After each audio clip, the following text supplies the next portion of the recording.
cumplen 24 años del atentado a la sede de la AMIA. Va a haber homenajes en todo el país, por supuesto a las 9:53 en Buenos Aires. En el momento en que va a sonar la sirena va a ser el momento culminante. Y en Santa Fe, esta tarde, en la plazoleta Danilo Villaverde, la única víctima santafesina entre los 85 muertos. Están con nosotros Horacio Reutemann y Daniel Steinberg. ¿Cómo le va? De la DAIA Santa Fe, en una jornada que, a ver, para cada uno, ¿qué significa llegar al 18 de julio, después de lo que pasó hace 24 años? Sí, llegar al 18 de julio y no solamente eso, llegar al 24º aniversario y llegar no en las mejores condiciones. O sea, porque realmente después de 24 años estar en las condiciones que todavía no se haya podido juzgar a los presuntos responsables y hacer justicia es complicado.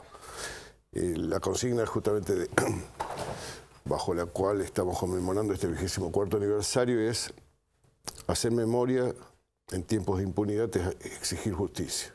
Y realmente es lo que pretendemos, no como comunidad judía, sino como sociedad, digamos. O sea, porque una sociedad que 24 años después todavía no pudo hacer justicia, realmente no nos hace bien como sociedad. ¿Cómo te enteraste, Daniel, vos de ese día, de lo que había pasado?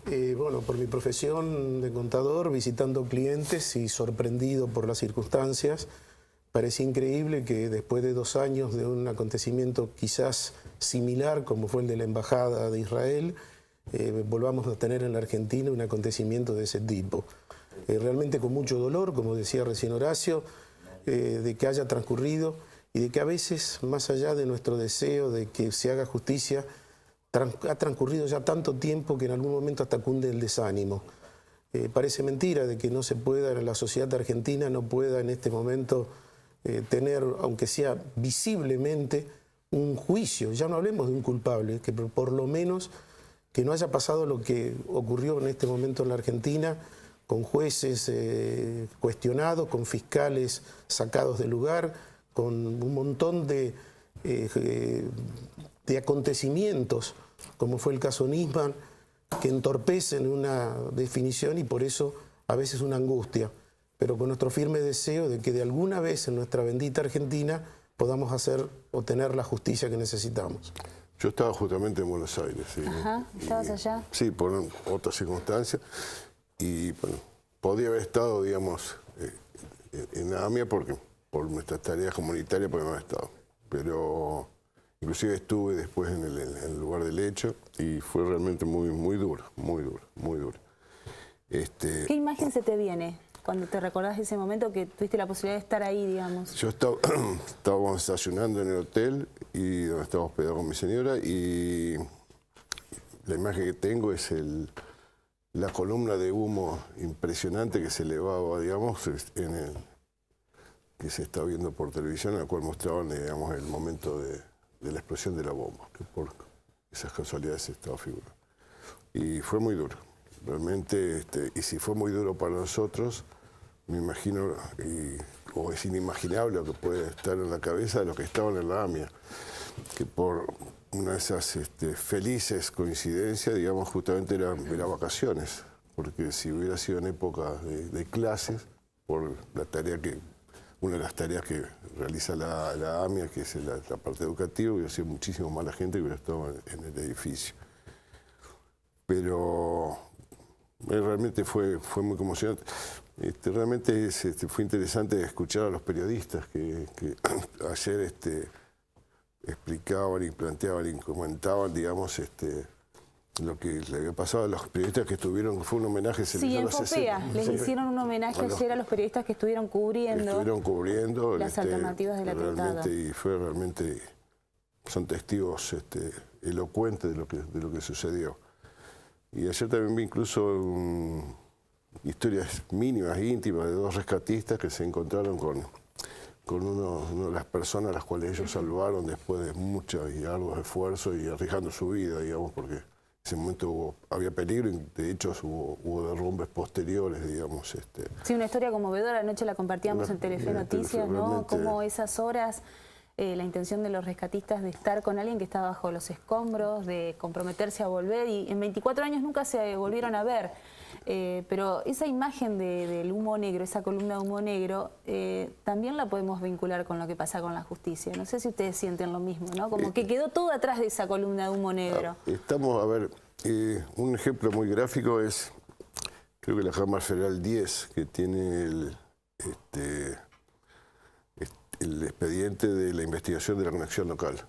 Y hace 10 años que la Corte Suprema le ordenó profundizar la investigación. Y todavía ni empezó la investigación de la conexión local. Ya no hablemos de los iraníes presuntamente involucrados. Ya no hablemos, que es otro tema, digamos, muy de difícil resolución. Pero la investigación de la conexión local en cualquier país que es medianamente serio, digamos, o sea, atentados hubo muchos, lamentablemente.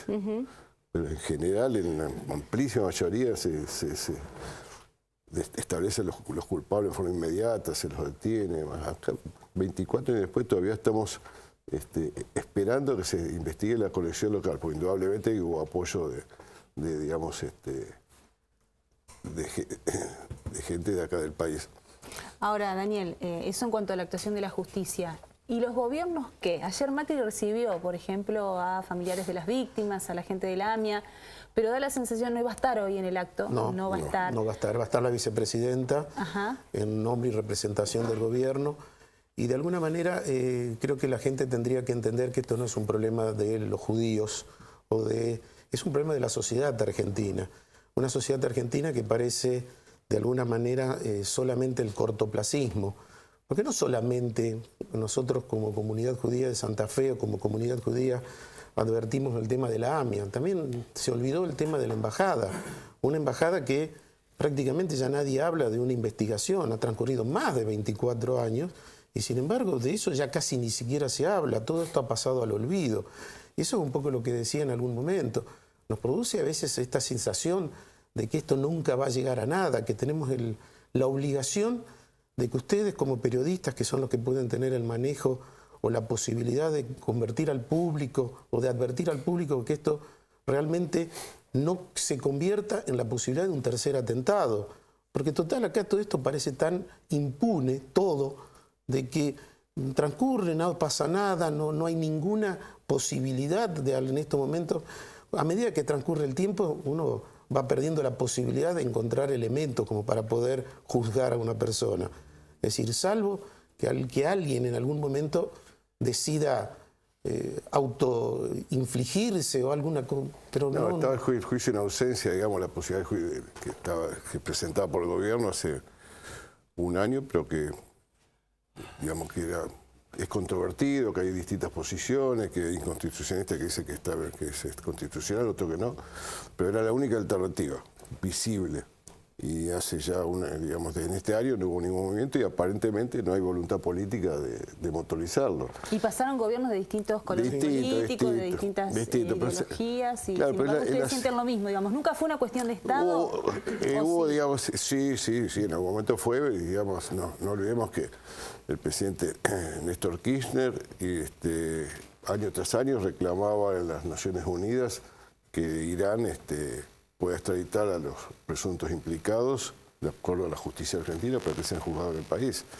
O incluso la doctora Cristina Kirchner, digamos, hasta que hubo un cambio de actitud de 180 grados y apareció el memorando de entendimiento con Irán. Pero hasta ese momento, digamos, reclamaban a las Naciones Unidas que se lo extradite. E incluso cuando hablaba el representante iraní, se iban de la sala de las Naciones Unidas. El gobierno de Macri, digamos, se declaró inconstitucional al memorándum, no apeló a la inconstitucionalidad, no lo declaró, sino que no apeló a la declaración de inconstitucionalidad con la cual se declaró inconstitucional. Se presentó este proyecto que fue un proyecto motorizado por el gobierno de juicio en ausencia. Después de un año aparentemente no hay voluntad política de llevarlo adelante. La unidad UFI-AMIA aparentemente está absolutamente desactivada, no se la escucha ni hay ningún movimiento, que en otro momento lo había, en este momento no lo hay. Pero eso refleja también,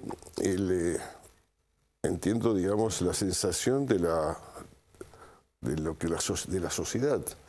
Digamos, en tiempos de impunidad, digamos, por eso que nosotros insistimos en hacer memoria, porque es el único elemento que tenemos para confrontar con una sociedad, con la desidia de una sociedad aparentemente encaminada hacia el olvido, digamos. De como otros temas, muchos temas, digamos que sí, no es el único tema. ¿no? Hay generaciones que no saben o no vivieron ese momento, ¿no? Y eso se nota evidentemente, porque si no mantienes viva la memoria, eso se va perdiendo. Indudablemente, y en la medida que no haya, digamos, que uno haya un reclamo en la sociedad por justicia, el gobierno, digamos, lamentablemente los gobiernos de turno, se mueven de acuerdo digamos, al feeling, a la sensación que existe, digamos, de lo que la sociedad quiere. Y lamentablemente, hoy, digamos, la sociedad lamentablemente está encaminada hacia el olvido de y de muchos otros temas, como pasó con Cromañón, como pasó con una serie de desgracias que hemos sufrido, o 11, digamos, realmente no hay, o sea, los únicos que reclaman por 11 son los familiares de la víctima de 11, digamos, el accidente ferroviario. Las víctimas de Cromañón son sus familiares. Y así con cada uno, aparentemente es un problema de ellos, de un sector de la sociedad. No entendemos que es un problema de todo, y a la medida que no haya memoria y que no haya justicia, hay impunidad. Y la cicatriz queda abierta. Esta tarde el homenaje va a ser, como siempre, en la plazoleta Danilo Villaverde. Daniel, ¿en qué va a consistir el acto? Bueno, tenemos la presencia del señor gobernador, por lo menos ha comprometido, lo mismo que el intendente. En realidad es un recordatorio, es decir, no hay nada más que conmemorar justamente para hacer visible, como dice acá Horacio, hacer visible una situación para que el resto de la sociedad pueda tener la posibilidad de seguir conociendo lo que pasó.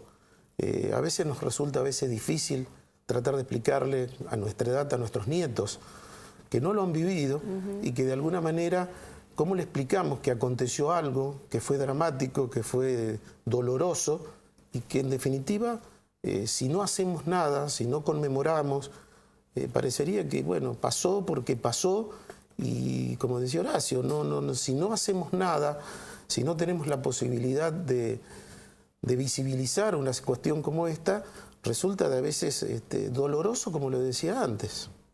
Es difícil. Por eso invitamos a toda la comunidad santafesina a sumarse a este acto de conmemoración, que como decías, se va a hacer a las 16 horas en la Plaza Danilo Villaverde, que está frente al Estadio del Club Colón, en homenaje a la única víctima santafesina de este atentado. Les agradezco mucho. Nosotros también queremos mantener viva la memoria, por eso les agradecemos mucho que hayan venido, porque nos ayuda a eso, ¿no? A pensar y repensar juntos qué pasó hace 24 años y por qué estamos hoy sin justicia todavía. Le agradecemos a ustedes. Muy amables.